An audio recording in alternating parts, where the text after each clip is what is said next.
Hey everyone, it's Eric G from Around the House. I'm teaming up with Cam Anderson, the epoxy live edge master from Blacktail Studio, for his biggest project yet, a full home remodeling on his stunning Blacktail Ranch. We're talking about this charming but dated farmhouse, from lead paint chic to a modern functional dream home, structural fixes, smart layouts, custom woodworking flair, real budgets, hiccups, pro tips, all documented step by step. If you're a Blacktail fan or love epic renovations, this is your series. Head to my YouTube channel right now, search Around the House Eric G, subscribe, and check out the Blacktail Ranch playlist. Cam's intro video is live, and a fresh episode will be dropping very soon. Don't miss this transformation and subscribe today.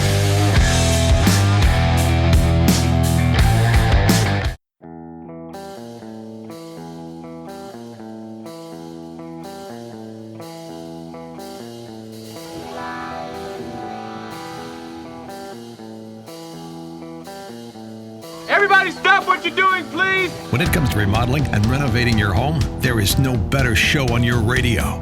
This is Around the House with Eric G. Where's the hammer? From your back fence to the sidewalk, Eric will tell you how to keep it all in tip-top shape while helping you save a buck while doing it. If you like DIY projects, it takes a lot of practice to get good at it, and Eric is here to guide the way. Is it on the... Go up on the other floor. Somebody go up there and stop the hammering. All that and more on the fastest 2 hours of home improvement radio. These are the wrong plans. These are the old plans. Oh! Welcome to Stop it! Around the House with Eric G.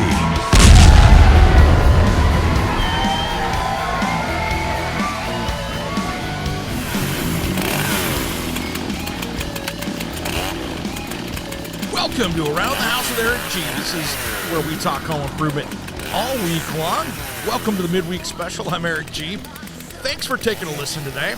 Wow, that was a crazy debate last night. We don't talk politics, but man, happy that's out of our hair so we can get back to working on our houses today.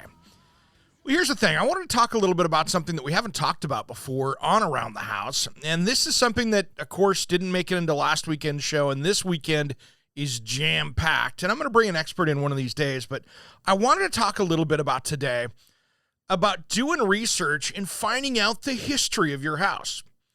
Now, if you've got a brand new house that was just constructed, of course, there's not really history there to the house because it's brand new.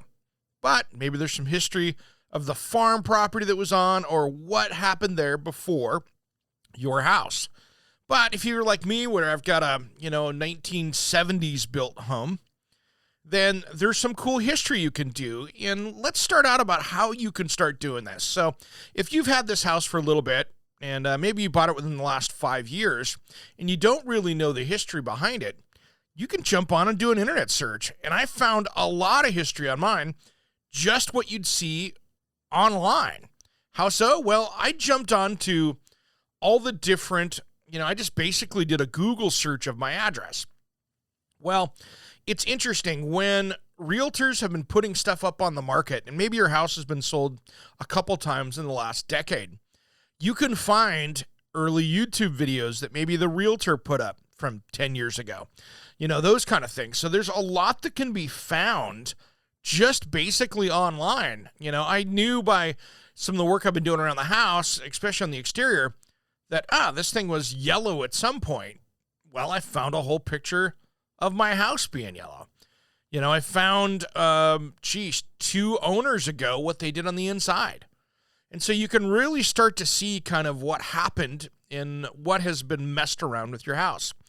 And that's just a very simple place to start. Now, if you've got an older house, maybe it's 75 years or older, you can start looking back. Like, for instance, my brother, he's got an old farmhouse in Yakima. Well, he found the family, and when you have old farmhouses and old homes like this, there's many times that maybe a family was there for 40, 50, 60, 70 years. Multiple generations went through that house. So once you figure that out, you can go back and track the family down and see if there's any historical stuff with that. Now, if you've got a local historical society, that's another place if you've got an older home. But there are some really great places that you can track down. my brother got a ton of great pictures out of the family that used to own that farmhouse, and so they've got a lot of pictures from that, and he's been able to do some restoration work based upon that. So that's not a bad thing to do. Now, talking to your neighbors is an easy one. I found out a lot about my house just talking to my neighbor next door. She's lived in this cool mid-century house for, 30 plus years? Great people, got great neighbors. And so you can find out about, this family lived here and they did this and this did this and that kind of thing. And so that's how you can start to track stuff down. But first I would go on to the Zillows, Realtor.com, and then take a look around when you Google search that and see if you can find something around there. And search your neighbor's house, because you know something? Your house could be in the pictures of the house next door. So a couple hours on the old Google and you can figure some stuff out there. Might get you a lot of information. Now you can also go back and do some research, check with the local building department online. Many times they have all the permits that you can look back at the scans and see. Maybe you'll find a homeowner name. Maybe they'll have a name on there. Maybe even they've scanned the old plans into the building department. You never know what could have happened depending how well they kept records. Now, you will run into stuff like, I think it's in the city of Portland is a great example. They lost about a decade worth of permits in their move over to, from the printed permits to the electronic. They lost a decade of stuff. So like 80s and 90s. Unfortunately, a lot of those records are lost, which is hard for homeowners because they want to go down there and do some research on a project to see if the permits were pulled and they don't have any records because, they don't have them. So that's the bad part. So be careful with that kind of stuff. Now, the other thing it's good too is you can kind of find the history. I have seen online, as many have, so many cool histories of wow, this was a bootlegger's house in the 20s, and there was, every time I tear into a wall in here, I find, whiskey hiding in the wall. I saw that today on social media, and, there's just a lot of cool stories out there. What's the history of your home? What has it been through? Has it been through a fire, a flood? Was there a major crime that happened there? There's so many things you can do by jumping online. Take a look at your local newspaper. Get on there. Get onto their archives. Do a search. What comes up? Who is here? It's an interesting perspective to look at. And you can also tell the history of what's happened, and maybe you can honor that history of restoring it, especially if it's an older home, and bringing it back to maybe its former glory. There are so many things with old homes where people have built down ceilings and closed things off. And there are so many, as a designer, I absolutely love looking and finding that history, because then you can really honor it. There's so many times that, maybe it's not there. Maybe a house flipper went through there 7 or 8 years ago and was lazy and decided, okay, I'm going to drywall and put up trim on the inside of this thing, and I'm going to gut it, and all the built-ins and cool trim that was painted, they didn't want to spend the money to restore it, and it went in the dumpster, and that happens. And then you can go back and maybe do that research, find those family photos, from the holidays of people 40, 50 years ago. Maybe you can find out that this room had built-ins in it right over here where they drywalled over it, or more importantly, maybe the style of trim. So when you go through and do your renovations, maybe you'll find out that, oh, wow, under 4 layers of flooring, there is hardwood down there. So there's some fun things to be doing with a little bit of research. And there's a lot of people out there that are starting to do this as a business as well, where you can pay somebody to go back and do a heritage research on your home and find out what's going on. So there's a lot of that out there, which to me is absolutely fascinating. So I love honoring your old home. And if you've got one, do the research and find out. It's pretty fascinating looking back going, really? Oh, wow, they did that. Well, that's an interesting idea. So let's see if we can do it to your house too. And while you're sitting there bored at the office and you're on a Zoom meeting, you've got 2 screens and you're absolutely bored out of your gourd, you can pretend like you're working and be doing some research. All right, everybody, we got a fun show ahead here and around the house this weekend. I'm super stoked about this one, and it's going to be interesting, and here's why. We've got Danny Dwyer, our friend from The Bull in Portland. He is kind of world-renowned country music DJ, and he had a pretty bad accident here in 2020 just doing some work on the roof. And I wanted to talk about his experience so we can all learn from that as well, because he was doing something that plenty of us have done day in and day out and never gotten hurt. And he pulled the cards up wrong. Didn't end well. We'll also talk to Fujitsu General, and we're talking mini split heat pumps for you people out there, you know, that are really looking at a heating and air conditioning issue of how to deal with an old house, or maybe even a newer one that might work for you, especially if you've got that bonus room or something that you're having a hard time heating and cooling. That's a good option for one of those.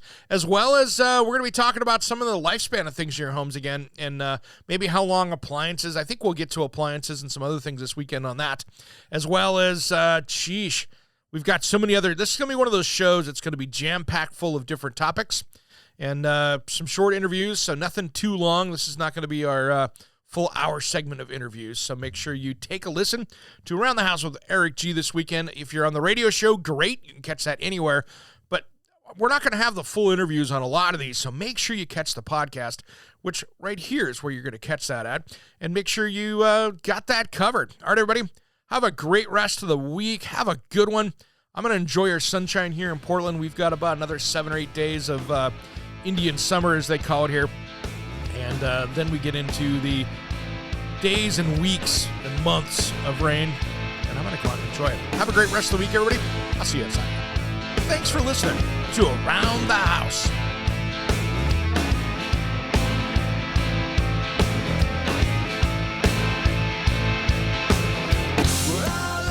Around the House with Eric G. is produced by, designed by Eric G. in association with Salem Media and distributed nationally by the Sun Broadcast Group. All rights reserved. Copyright 2020, designed by Eric G. We will be back next week. If you missed part of the show, check out the podcast of all of our shows at AroundTheHouseOnline.com. Remember, measure with a micrometer, mark with caulk, and cut with an axe. Thanks for listening to Around the House.